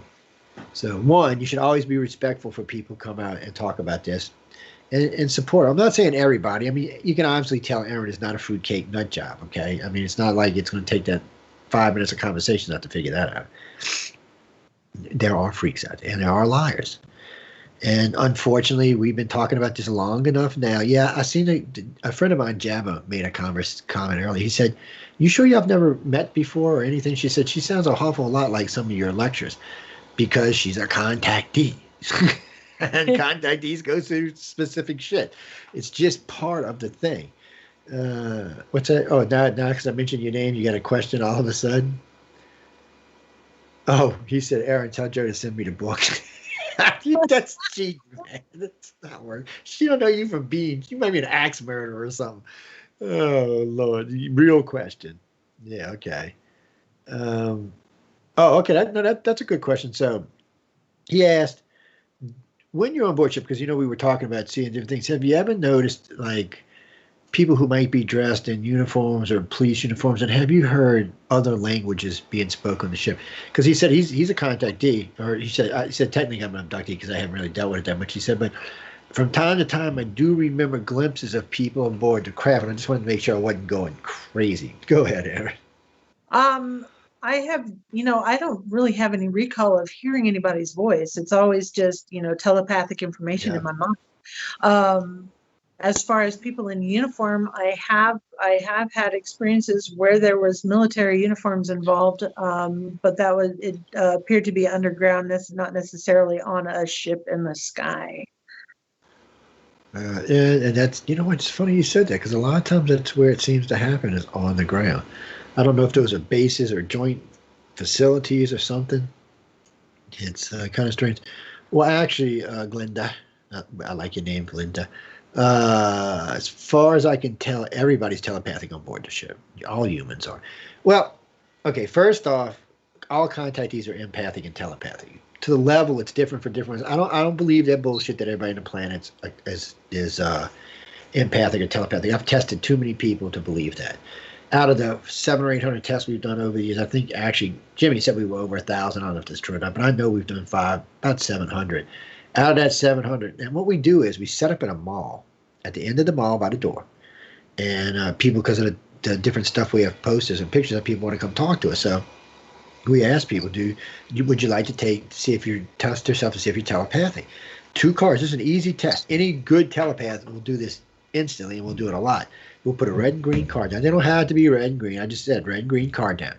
And I'm going to look at the card on the right and the left. So I know what color they are. And I'm going to look over at the person and say, which card is red, which card is green. Now, this is a 50-50. It's like flipping a coin. You should get at least half right. It's 50-50. Mm-hmm. Get this, people, including flipping a coin, most people will not even get 50-50. They get like 40-60. Yeah, they get it more wrong than they get it right. You figure that one out, okay? And on top of that, only a handful of people we tested but you could tell. So the one lady comes in, I said, red or green? She said, red right, green left. And I picked them up, put them up. She said, green right. She didn't get it wrong at all. She got every one of them right. And so I said, then I freaked her out. I said, well, have you ever had like weird experiences or seen strange lights or heard these weird noises? I had this sense of missing time. She freaked, got up and left the table. Scared her. I didn't mean to scare her, but I knew because of her telepathy that she was definitely a contactee, and probably somebody who was being used for something, and probably did not want to talk about it either. But I just can't, in good faith, go around saying that, because I've done too much testing. This it suggests that no, maybe it's latent and hidden, but it sure the hell isn't showing itself. But the contactees, it's a prerequisite for the organization. We won't even consider you a contactee or an abductee unless you're at least empathic. We don't think it's real. If you're not empathic, ET ain't got no interest in you. They want people with psychic abilities. And when you get on a ship, people, their way their system's set up, see, the aliens just think to their computers. They don't talk to them. So when humans are on board, it's like you log into the computer with your brain, and you can use everything that's permitted for you to use. You can even store information, things that you learned that you can't bring back here with you. You can keep storing this when you're on board the ship. As soon as you log in, it's downloaded back into your head. Or download is not exactly the correct term. It's more like you upload into the system and have access to it. And some of that information you retain when you come back. Some of it you don't. Erin, have you experienced downloads? I seen your question, Kelly. Yeah, I do. I get downloaded information on Earth here. I'm not aware of, I think it's fascinating, and I agree with you that is probably the way it happens when you're on ship, and there's information there that you can't bring down. But I have received information on like interdimensional travel, how the soul fractures and works, and how you can communicate with different selves and things like that. I've got weird information in my head, understandings of like quantum entanglement that probably most people wouldn't understand. No, I understand what you're saying. An English major has information about quantum entanglement in her head. That's just the way it goes. It probably says something to do because it's probably part of something else that's on board the ship that you've used, or something you were involved with, or something they were teaching you. So somehow a piece of it stays in your head, and the rest of it you're like, well, why the hell do I do this? And it's interesting you said that because I was speaking with Dr. Paul Levette one night. He's the guy who came up with the cosmic pulse theory and proved that every 26,000 years or so, there's a cosmic pulse given off by the black hole. It's an interesting character. Well, he invented quantum kinetics. So him and I are talking one day. He said, how do you possibly know this much about quantum kinetics? I said, I don't know. It's just in my head. And he said, Joe, he said, you know how many school years I went to school for this? He said, there's no way it's just in your head. So I started talking to him more. He's like, dude, where'd you go to school for this? I said, I did not go to school for this. I said, I do have a bachelor's in science, but it's in electronics and avionics. It's not this. I said, to be honest with you, I said, I know the universe in a nutshell, front to back cover, and I have never read it. Not even one time. And somebody challenged me on this and got on air with me and started going through the book and reading to asking me questions that I'm just quoting. He's like, I've never read the book. It's things you learn on the ships. In some ways are beneficial for our lives here, and in some ways are beneficial for our lives there. But what I think most humans don't understand, or most normals don't understand, is technically we live split lives. And it's not like a splitzoid schizoid. It's more like, in Erin's case, she's probably on board the ship. She's probably got a routine she does when she's there now. They probably are teaching her stuff. She's probably learning stuff. She's probably teaching stuff herself. She's probably helping with the children, other agendas that they're running. Then they got her back here being a communicator. And it's just where she is. Oh, I think it's great she's doing it. I think she's great that she puts her ass on the line and gets out there and says something. Because I know she gets shit for it, because everybody does. It's not as bad today, but it is. What's that? Lisa Davis, you're the one who won the book last night, aren't you? Yeah, come on, hang on. Oh, you're trying for another book tonight. I see what's going on. I see. You waited a couple minutes before you sent the email. We'll see. I'm going to check in a little while. But anyway, what's your question or comment? Oh, okay. So she says, that's kind of a little personal, but I'm going to ask anyway. So she says, a lot of people develop relationships with people on board the ship. They're not always like a sexual relationship. Sometimes it's just a friendship. Sometimes it's a male. Sometimes it's a female. Do you ever get the sense when you meet people here on Earth that you maybe have met them or had some kind of interest or some kind of contact with them before somewhere else? I guess she's meeting aboard the ship. Yes, absolutely. The more contactees I meet, the more I know them. And I have developed several friendships that are very strong. And I don't know how many people recognize me off the street. Just, hey, didn't I go to high school with you? Or didn't I know you before? Like, no, I'm sorry. And as I walk away, I'm like, well, they probably saw me on ship. Yeah, you're like, no, I was holding your hand while you were being probed, that's all. I told that to somebody one time. They wanted to smack the crap out of me. She was like, that was not funny. I said, I wasn't actually making fun. I was kind of being serious. But hey, I'm not necessarily being probed. I should never use that probe word because as far as I know, they may probe you one time. But other than that, I don't think they probe you any more than that. And if you're a guy, you might get the milking machine 4 or 5 times. But other than that, they're not. No, people, they don't fly 10 billion miles to stick a probe in your ass. I'm just saying. I get so tired of hearing that. That's not what they do. I mean, really, what do you think? They get some kind of sadistic pleasure out of it or something? I mean, really. And even that, after 10,000 years, you would get bored with it. I mean, come on. Oh, God. What's that, Carol? Okay. Carol says, do you ever get the sense? Okay, well, let me start from the beginning. So she says, first off, she says, I know you're an author, and it seems like you said that you've kind of been pushed into writing. It's not in a bad way, but guided into writing this book.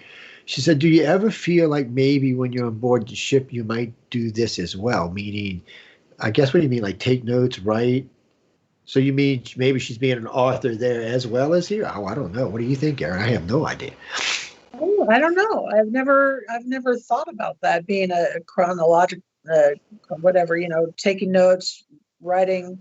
I never thought about that. I do know that they really want me to get this information out. They do want me to work on helping people understand the relationships between them and us as far as as far as what they want. They want us to be able to be fully functional in our mind capacity and not being acting out in that the adrenaline rush, fight or flight. They want us clear thinking.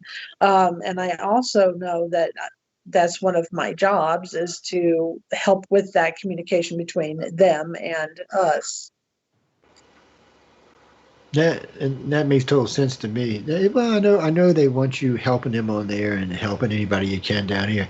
Communicators guys kind of do dual role. Well, actually do more than dual roles, but to clarify, they when they're here on Earth, that's what they're doing. They're communicating their own experiences and helping people to deal with their experiences, help them to understand, one, that they're not alone, and two, you don't have to be a loser or a nut job just because you're having these experiences. Actually, if you learn how to use your psychic abilities, people, it's a big thing. It helps you with your kids, can help you with your spouse, can help you with a lot of things, help you with your career. Trust me, I use mine every chance I get. And I had a good friend of my customer of mine one time. He said, "Joe, that's cheating, isn't it?" I said, "Why?" He said, "Well, you know what my money threshold is. What I'll take." And when I said, "Yeah," but I said any good contractor would know that. I mean, I said if I wasn't empathic, I'd still read you. I said, I could tell, what you're going to spend and what you're not going to spend.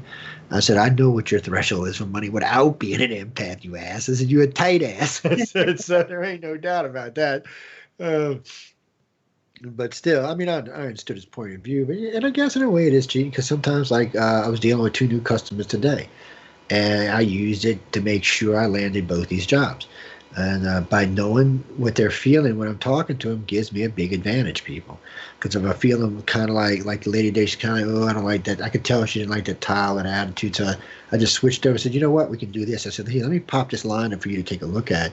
And I said, you know what, I'm feeling that you might want to go with a vinyl that looks like wood, since you're going to put it in the bathroom. Why don't we go to a more neutral color, but a little color to it, a little depth to it. So I showed her, and she's, oh, I love this. She said, yeah, this is what I want right here. Without that ability, I wouldn't have got that job, people. I would have lost it. Somebody else would have got it.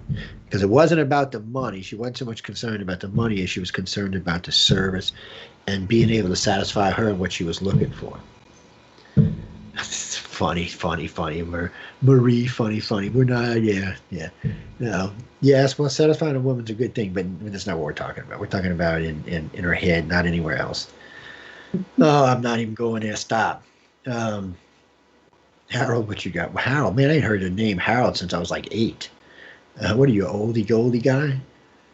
30. Get out of here. They don't know anybody Harold anymore. I'm kind of surprised. Anyway, what you got for us? Oh, you want to know for books in Kindle? I don't know. Is it in Kindle yet, or? Yeah, it is. You just a cheapskate want to get a Kindle. I know what that's about. Go buy the damn book. You only read on pad. Oh, so you're going to, okay. I see why you want it on your pad, so you can make it talk to you. All right, I got you. No, I won't hate on you for that, because audiobooks are better for me anyway, because I do a lot of driving, so, and that way I can listen, like, in matter of fact, in Erin's case, the first quarter book I actually listened to, I had it plugged into my car listening, and it just makes it easier for me because I'm driving. And I can pay more attention. Because when I'm in a studio and I'm trying to read, it's just this, and all going on around me. People coming and going, shows, shit going on. My daily job, my day job's going on. So it's like, it's just too distracting. But in a car, I can just go and listen and actually get into it, kind of zone out and just pay attention to that and nothing else. Because even when I drive to work, it's an hour each way. So, and we take regularly long trips. I mean, I was just in Pensacola. Well, I've been in Pensacola 5 times in the last 2 months. I've been to Memphis. I've been to, I was in Georgia and Atlanta, and I was in South Carolina just recently. Yeah, we do. No, I try to stay away from the COVID aliens. Yeah, I don't think there is no COVID on board the ship. And I knew somebody was going to ask that question. I knew somebody was going to ask that damn question. So, have you seen anybody masked up on board the ship? I knew that was coming. I just knew. Have you seen anybody what? Wearing mask on the ships. No, I have not. Oh shit! I don't think they got to worry about the COVID. I really don't. I don't think they worry about stuff like that. And maybe they should, but maybe they have really advanced immune system, or maybe they've already cured it and said, "Look at these stupid humans, still ain't figured this out yet." What do you mean, Jack? Should we ask him for the cure for the? Let me tell you something. I could get God to give us the cure for the common cold tomorrow. It wouldn't matter because Pfizer and all the rest of them aren't going to put it out because they make too much money on cold medicine. Oh, I bet you it's been cured. Oh, it's probably cured a decade ago. But why cure it when you could just relieve the symptoms? Flu's the same way because regular flu, and this is like because I got COVID earlier this year. This is how you get flu. When I get the flu, don't matter. I've got the flu 4 or 5 times in my life. I would take some Dayquil, go to work. Tell everybody stay away from me because I'm sick. I don't want to breathe on y'all. COVID, when I got it, I didn't know I had it. My son got sick for 5 days, wouldn't get off wouldn't get off the chair. He just laid on a chair and slept. And on the 6th day, he started feeling better. I got it. I got in bed. I didn't get out of bed for 4.5 days. Other than to go to the bathroom, I didn't even move. I mean, I was just in pain everywhere. Put my wife in the hospital for 11 days. Nobody knew we had COVID because in January, nobody knew about COVID. But my doctor said, well, it ain't the flu, Joe, because you've had it for 16 days. There's no way it's the flu. It's something else. And she said, it's not this, it's not that. So 2 months later, I get a phone call. Oh, I think you had COVID. I said, oh, yeah, I think I figured that out on my own. That's what I'm saying. Be careful. And before anybody asks, just because you got it don't mean you can't get it again. Most of the doctors say if you've had it, you probably won't get it again, or if you do, it probably won't be as bad, but that does not mean you won't get it again. Just don't tempt fate, guys. I'm telling you, from having this, I'm telling you now, I'm 55, you don't want to have this. And thank God I was in fairly reasonable health because it would have probably killed me. It's when it hits you hard and it hits you fast, and you just out of it for a few days. And as long as your body's got a strong immune system, after about 3 or 4 days, you'll come back. And after that, it's just getting a little better each day. But like in my wife's case, she was having these gray things on her brain. They had a shadow on her brain. They couldn't figure out what it was. And then she was sitting in the hospital one night. They had her down here in Mississippi, and then they transferred her to New Orleans. And she's sitting in a room one night talking to me like she was in a fucking beep in the future or something, because she's describing instrumentation right out of like Star Trek or something. She said, well, the doctor's standing next to me, and he touched this thing on his chest, and it went out in the air, and now he's got all this stuff he's looking at, and he's showing me all these different, I'm like, what? I'm like, where the hell are you? What time zone are you in? Then she talks about this thing. It was a robotic nurse that was going around, rolling around, checking on her, and I'm like, okay. I said, my wife has lost her mind, but the doc said it was weird. Even he said it was because it was the way she described things. It sounded like it was real, like she was physically seeing it. He's like, I don't. And then she lost her sight for 2 days. Just went away. That's all due to the COVID, people. So I'm just telling y'all, you don't want to get it, stay the hell away from it. I wish the aliens would have picked my ass up and took it away. I didn't even think about it. I should have got it one morning and said, E.T., where the hell are you? Come get this out of my system, man. Lord have mercy. It was rough. I don't want to lie to anybody. I don't want anybody to think it's a cakewalk, because I know people all the time tell me, well, I may be asymptomatic. You may be, and you may not be. And trust me, if you're not, you don't want to find out you're not, because you're going to be one miserable SOB. What's that, Grief? Grief, what a name. Okay, so Grief wants to know. I didn't have a problem with his name. I'm assuming you're a he because you just said Grief. I don't know if you're he or she, but you're a she. I apologize. So she wants to know. Okay, so she's saying her oldest daughter is 7 and her youngest daughter is 5, and she's expecting a little boy in about 3 weeks. She said she has no doubt she's at least abducted. She said, I'm not sure of a contactee because I remember some stuff and I don't remember some stuff. She said, but I do remember them taking me and my 2 girls.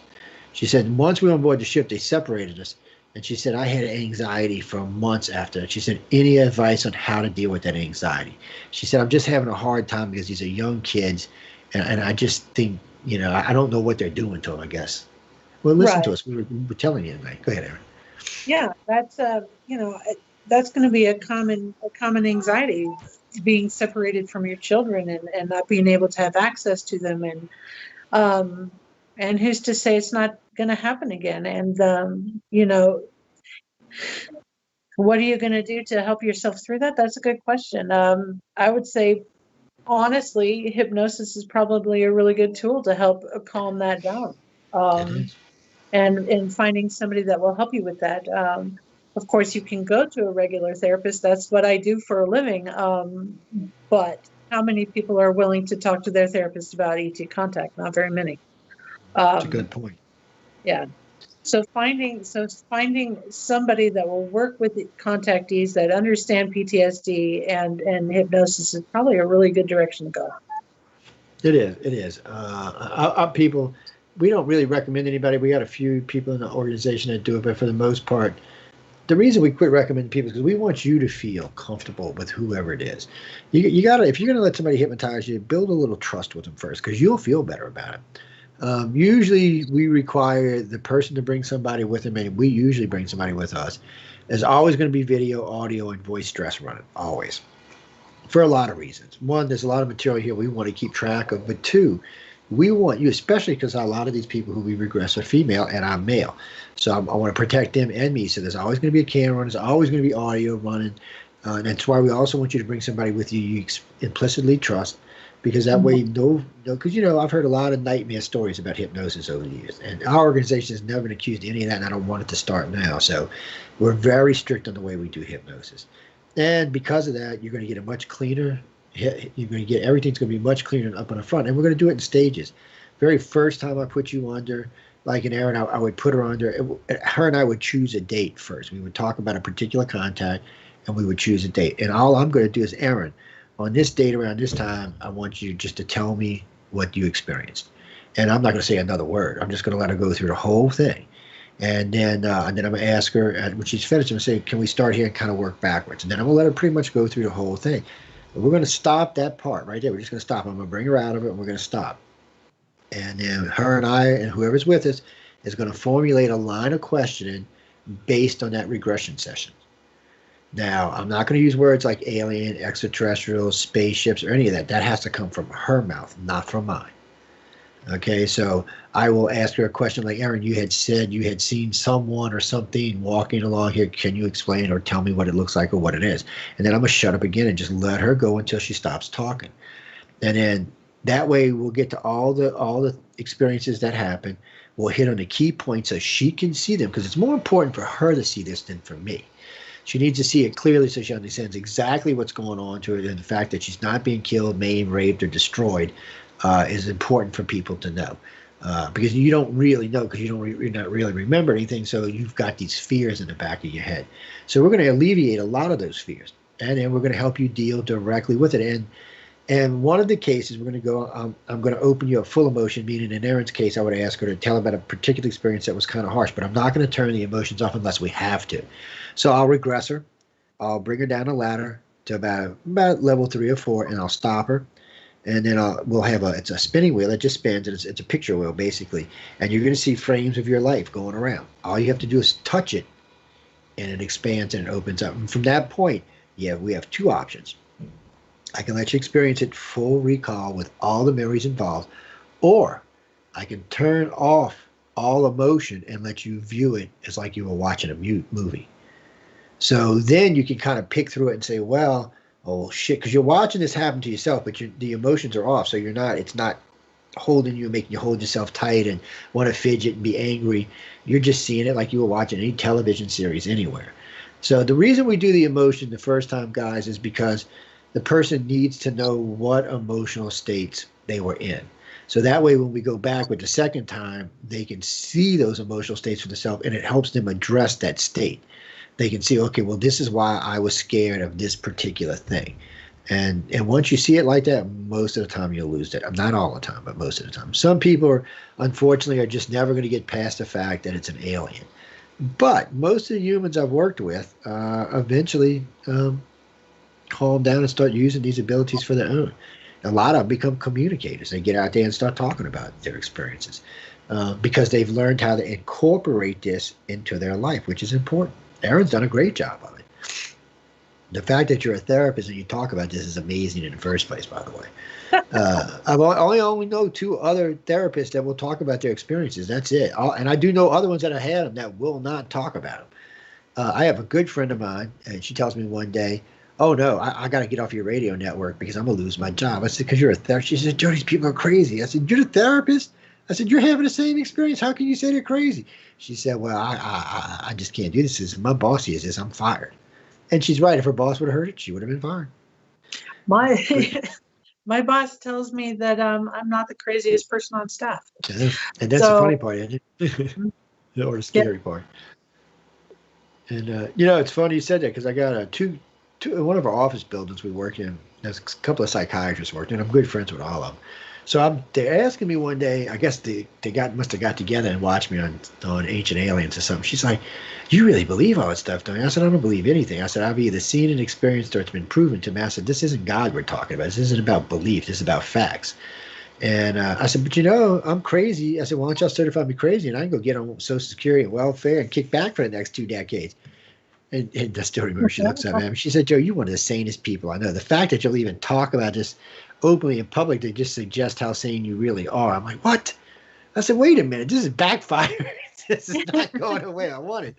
And all three of them said it too. They're like, no, you're not crazy. We've talked to you enough to know that you're. She said, actually, 2 of them said, one of the reasons I even looked at this is because of you. She said, "I know you and talk to you daily." She said, "We have coffee together in the morning sometimes." And she said, "You're not a nutter." She said, "Actually, you really usually got your shit together." So she said, "I'm kind of surprised to hear you talk about this." I'm like, and see, that's how I feel about you. You seem to have it. I know it's never going to be the perfect thing, because there's always some shit going on, but still, you're doing a good job with it. I know y'all ain't got to 50 yet. Y'all at 39. Yep, y'all ain't made it to 50 yet. Nope, sorry. It's not my fault. Y'all ain't made it to 50 yet. Don't hate on me. Yeah. Oh, no double emailing either, people. Don't go use your fake email to try to win a fuck. Listen, man, we got a group in here tonight. I don't know where these people came from. Y'all are all nutters. No, you just go to Amazon. Her book's on Amazon. Yeah, just go right to Amazon. I think you can click on her face on the website. I have to go check, because I didn't do the website this week. Somebody else did, but I'll have to go check. No, just go click on it. There's a place called Amazon.com. Yes, they have every book on the planet. I just thought I'd tell y'all that. If you can't find it on Amazon, it probably doesn't exist, people. I'm just saying. No, it's got a 5-star rating last time I checked. Yeah, when I was on the site earlier getting the book, it was a 5-star rating. Go read the book. Just go read it. Sit down, enjoy it, and then make Erin crazy. Just start texting her nonstop. Why'd you do this? Why'd you say? I'm just teasing y'all. I didn't mean for y'all to really torture her now. Damn, they might torture you. Somebody shut up. Actually, the document, Erin, I got to chit-chatting, and I kind of forgot it. I don't know why. I got it down here somewhere. Let me find it. There it is. So this is post-abduction syndrome. Now, this is a real syndrome, people. I know y'all don't want to think it is, but it is. It's just like ADD or ADT or any of the other ones that are out there. This is real. People have trauma, but this is not a normal trauma. And what I mean by that, okay, you go to Vietnam, you go to Desert Storm, you go to Iraq, whatever. You go to war. I'm not diminishing this, because I've been in combat situations, but when it's over, it's over. You go home. That's it. It's done. You got to deal with it. You killed somebody or been shot at or wounded. You still got to deal with it, but it's done. That's it. You're not going back. You're home back in America. You're back with your family and friends, and you don't. That's it. You just go get therapy and work yourself through it. But for Erin, it's not. This is going to go until she dies. This is not going to go away. And of course, the more she opens up to it, the more recall she's going to have. Just the more memories she has to deal with. Now, she's adjusting with it well. She seems like she's getting it together. So, oh no, people. Oh no. Don't. That's a misnomer. Okay, first off, contactees' lives are hard. Okay? Even if you're a rich contactee, it's still a hard life. Because if you have to deal, like Erin did, doing what she does for a living. So she's hearing people's problems all day long. All day. Now, she got her own problems, her own children, her own life, but she's still doing her job, taking care of people. Now, AT comes, picks her up after work, takes her off for a while, does some stuff. So now she's dealing with more shit. And she may not get home till 2, 3, 4 o'clock in the morning. And the next day she's got to get up, go back to work, listen to the same stuff all day long, and then come home and deal with everything else. And still try to reframe and be in a decent mood and be happy and contribute to society. If anybody thinks this is easy, come give it a try. It takes a certain kind of individual. Most people, I'm not shitting y'all, most people who start to remember this just freak out. They start having all kind of issues. Their family goes to shit. Their life goes to shit. Their relationships go to shit. Excuse my French, but it's true.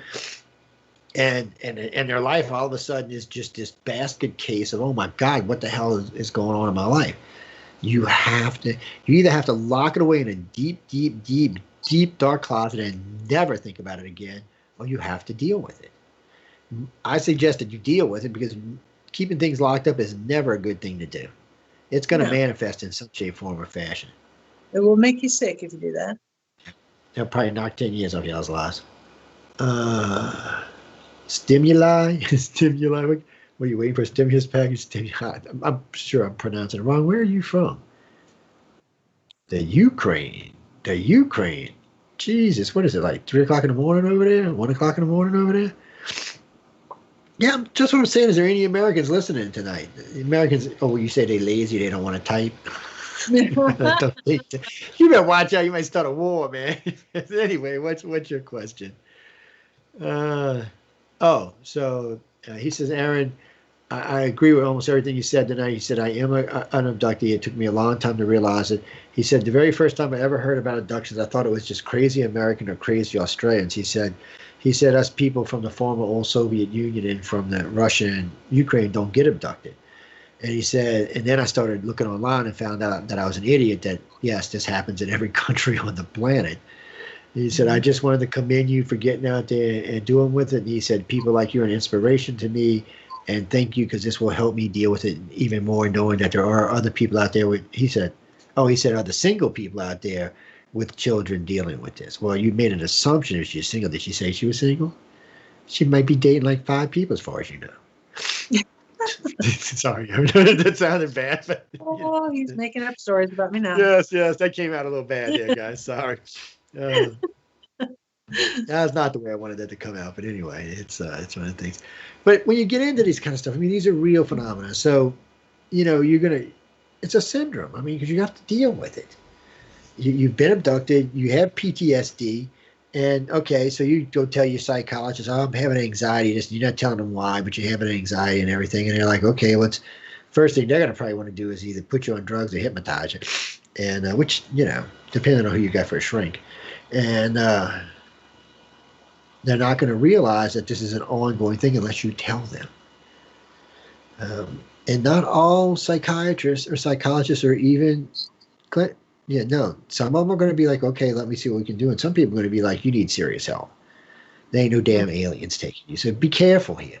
I agree with Erin said earlier. I would find somebody. There are people in the field or people out there that know about this stuff. There are hypnotherapists, there are counselors, there are psychologists.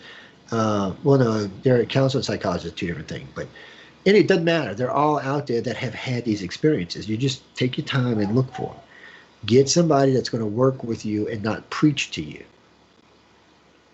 I'm just saying, guys, it's not going to go away, so you need to find a way or somebody that can help you deal with it daily. Christopher, Reese wanted to know he wants to know how you deal with it daily. How you go through your daily life. Well, some days are easier than others. I can tell you that. Some days I get a full night's sleep and I feel fine in the morning, and other days are big struggles. And I really, really rely on my friends. If I need to talk, I've got people I can turn to talk to. I've got a very strong support network at this time. I think that's absolutely key for people like us, just to have somebody that we can talk to that will say, yeah, I've been there. I know how you're struggling and it really sucks. And I'm here for you now. I had a friend stay up with me until almost 2 o'clock in the morning the other day, just because I didn't feel like I wanted to be alone. And of course it was just through Messenger, but he was there and he talked. It's still the same thing. Yeah. And these things are really, really important. And that kind of stuff makes a difference. People don't realize it, but well, guys, it's like Alcoholics Anonymous or Drugs Anonymous. It's the same thing. You got to have support to help you when you need it. You're not going to need somebody to support you every day, and you're going to have some days are going to be better than others. It's like everything in life. But there are going to be days where you're going to want somebody to talk to. Just to know that you're not losing your freaking mind. Mm-hmm. And 2, you might have just had a bad day, and it would be nice for someone to say, hey, it was bad today, but it's going to be better. It's just nice to hear those things.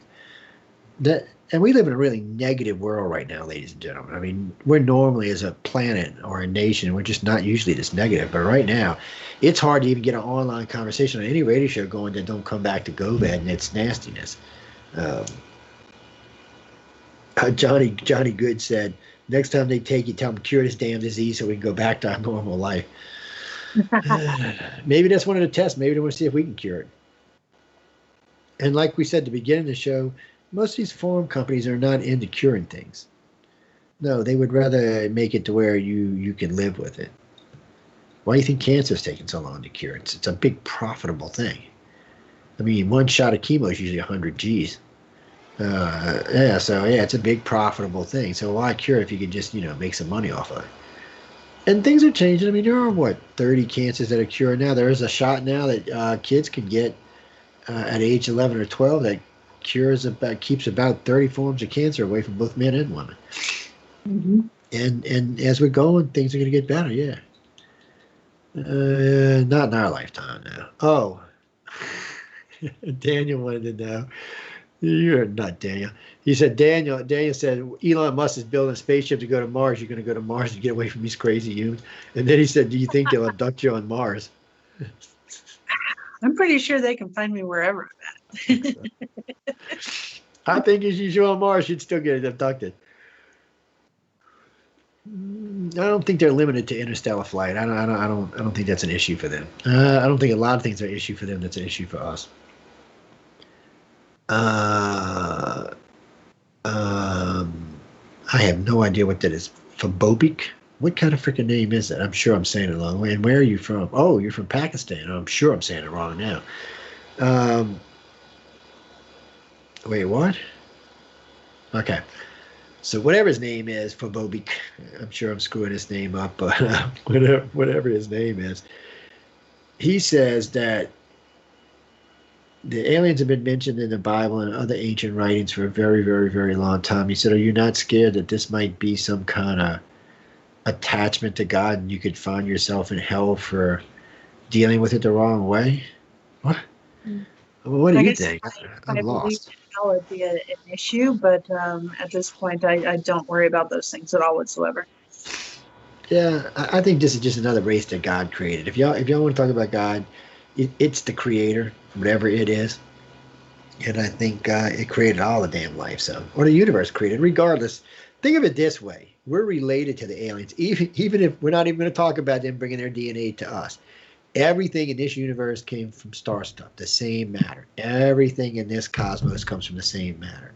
So that means everything we're related to: the stars, the suns, the moon, and the extraterrestrials. Yeah, you better hope they feel that way about us.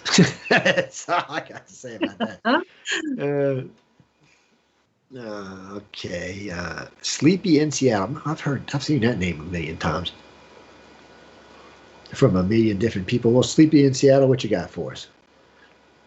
She said, what does a typical alien look like that abducts you? And do you remember ever seeing any of their spaceships or interstellar craft is what she said, actually. Not put spaceship.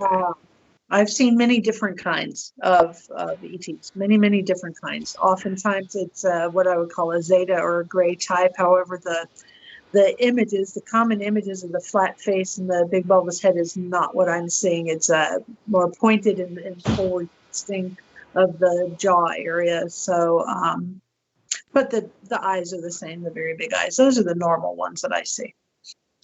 And yes, I've seen a couple of the craft. What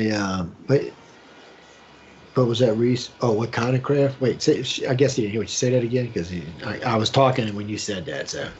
Oh, okay. Yeah, I have seen a few crafts, but not too many. I mean, I've seen all sorts of lights in the sky and whatnot. So.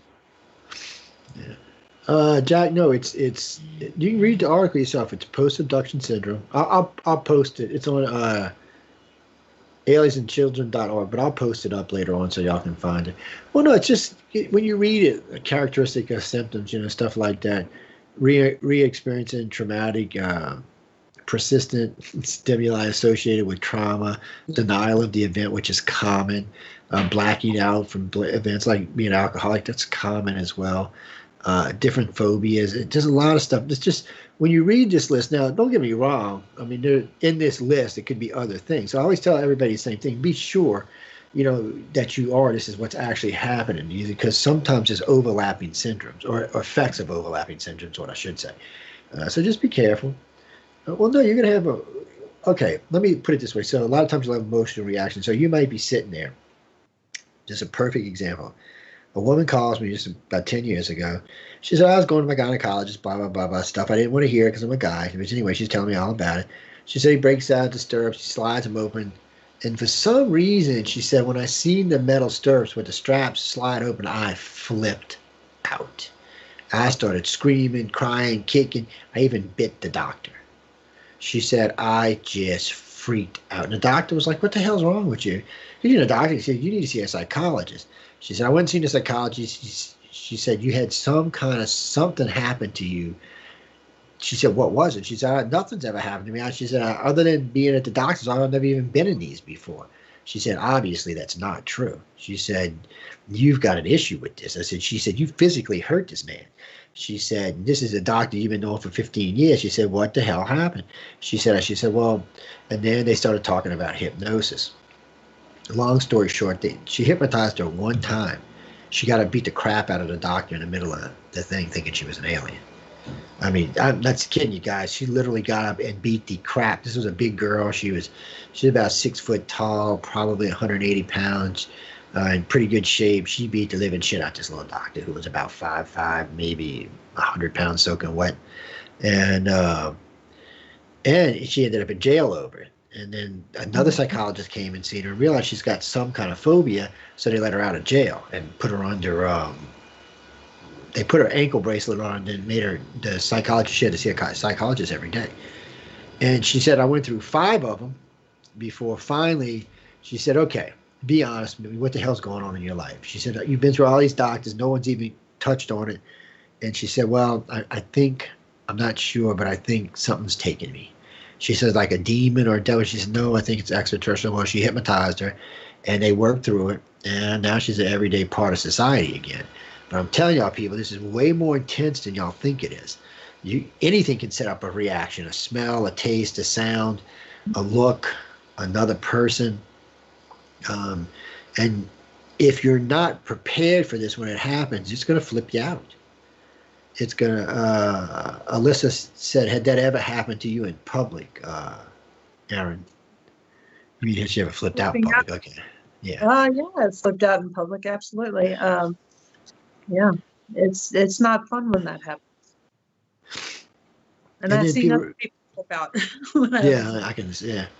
And remember, people, it's also a form of depression, so you're going to feel tired, anxious, anxiety. You're going to be unmotivated. You're not going to want to go to work. Stuff that you normally do, you're just not going to want to do. And then you're always going to have this deep-seated fear in the back of your head that whatever this is going to happen again. And, it's hard for people to understand what kind of trauma we're talking about here and how much of it there is. If this was a one-time thing, like if they picked Erin up when she was 15, did whatever, dropped her off and went, life and it would have been completely dealt with and would have been just buried in the background somewhere. But that's not what's going on. So even if she got over it and then a month later it happens again, your mind's like, what the? And then, okay, I'm going to work through that. Yeah, it happened again, but I'm going to work through it. And then a week later it happens again, and then another week later. And then how the hell are you supposed to deal with that? You've got to have a support group, people. You've got to have friends, family, something to talk to. Somebody you can vent. That's like today. When Erin and I first got onto that, I'd like to go beat the hell out of something just so I could vent some energy out today. It was one of them kind of days that I wanted to go kick a hole in something. Oh, I try not to do them things anymore because I don't like having to fix walls. But still, it was one of them kind of days, people. Mm-hmm. And it's just part of it. We got one more question and we got to go because we got the Outer Realm coming up next with Michelle DeRoche and Emilia Passano, and their guest tonight is June Lundgren. Yes. Quick. Who's it going to be? Kelly Wright. What you got for us, Kelly Wright? First off, I want to say thank you, Erin, for coming on and talking with us. You sound fabulous. I'm going to write to you and tell you more about what's happened to me. She said, She said, have you ever noticed the color of their eyes? She said any of their eyes, actually. She said, because I noticed, she said at first, when I first started talking about this, I kept wanting to tell everybody that particular ones had colored eyes. And I said, no, they all said they got black eyes. I better just say they got black eyes. She said, but some of them seem to have like colored eyes. She said, have you ever seen that before? Yes, I have seen beings with colored eyes. I've seen a creature that had like faceted eyes, like an insect, and their eyes were like a purple color. I have seen eyes that were the very large almond shape, but they were blue. So yeah, I've seen some colored eyes, but most of them look black. Yeah. Oh, and Dottie wanted to know, have you ever seen the black-eyed ones with the brown and black capes? Not everybody sees them, Dottie. No. Yeah. They're usually like, I can tell you hadn't seen them because they're like good cop, bad cop. One like a regular gray will come in like a 3 or 4 foot gray, and then there'll be this other thing that's usually got glowing red eyes and wearing a black or brown Holocaust coat. No one's actually figured out exactly what. Some people think they're hybrid. Some people think they're something else. And then some people think there's a rogue group of grays running around. Maybe that's what they are. I don't know. That's a good question, but I don't know. But we got to go because I got to give up the time to the next show because the girl coming up next is mean, y'all. I keep telling y'all think these Canadian women are sweet. Oh, no, man. I told you I started a group for abused men from Canadian women. They just abused the hell out of man. I watched one of them pick that moose up and toss it right on her little skinny old man the other day. I was like, damn, girl, I'm glad I live in America. I'm just teasing. Canadian women fabulous. And coming up next is Michelle DeRoche. She'll be on in just a few minutes with her guest. Erin, you were fabulous tonight. I had a great time. Thank you. Me too. Now she's torturing me. Anyway, we got to go, guys and girls. Thanks again for tuning in to United Public Radio, UFO Paranormal Radio, and UFO Undercover. On that note, good night and stay tuned. Yeah, this one's going to go up on